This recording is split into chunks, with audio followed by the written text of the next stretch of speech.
મારું નામ ડૉક્ટર ભૂમિ રાવત છે. હું અહીંયા રાજકોટ સિવિલ હોસ્પિટલમાં માનસિક રોગ વિભાગમાં 3rd યર રેસિડેન્ટ તરીકે કામ કરું છું. અહીંયા આજે રાજકોટ જીડી તથા રાજકોટ સિવિલ હોસ્પિટલના બધા જ 1st year, 2nd year, 3rd year, senior resident તથા ઇન્ટર્ન ડૉક્ટર્સ અને યુજી બધા જ સ્ટ્રાઇક પર છે.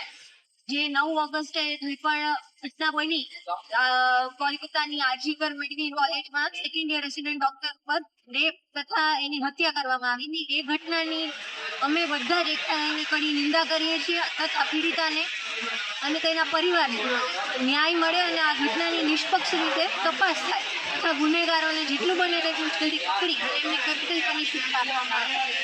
બીજું કે અત્યારે બધા જ ડૉક્ટર્સ છે એ ભેગા થયા છે, તો શું કામ ખાલી ડૉક્ટર્સ જ આ બધી ઘટનાનો વિરોધ કરે? જે પણ જે પીડિતા સાથે થયું એ એક સ્ત્રી પણ હતી, તો જે આમ જનતા છે, જે સામાન્ય લોકો છે, એમણે પણ આ ઘટનામાં આગળ આવી અને વિરોધ કરવો જોઈએ, નહીં કે ખાલી ડૉક્ટર્સ જ વિરોધ કરે. આ ઘટના જે છે આજે આ ડૉક્ટર સાથે થઈ છે, કાલે સવારે કોઈ પણ સ્ત્રી સાથે, કોઈની પણ દીકરી સાથે આ થઈ શકે છે. અને અવારનવાર ડૉક્ટર્સ ઉપર એવા બનાવો બનતા રહ્યા છે કે એમના દર્દીઓ કે એમના સુગાવાલા છે કોઈ પણ આવીને ક્યારેક મારપીટ કરી હતી. અને આ જે ઘટના થઈ છે એ તો એકદમ જ અમાનવીય કૃત્ય કરવામાં આવે, તો અમે એની એકદમ કડી નિંદા કરીએ છીએ તથા ગુનેગારોને જેટલું બને તેટલું જલ્દી પકડી અને કડક સજા કરવામાં આવે એ અમારી માંગણી છે.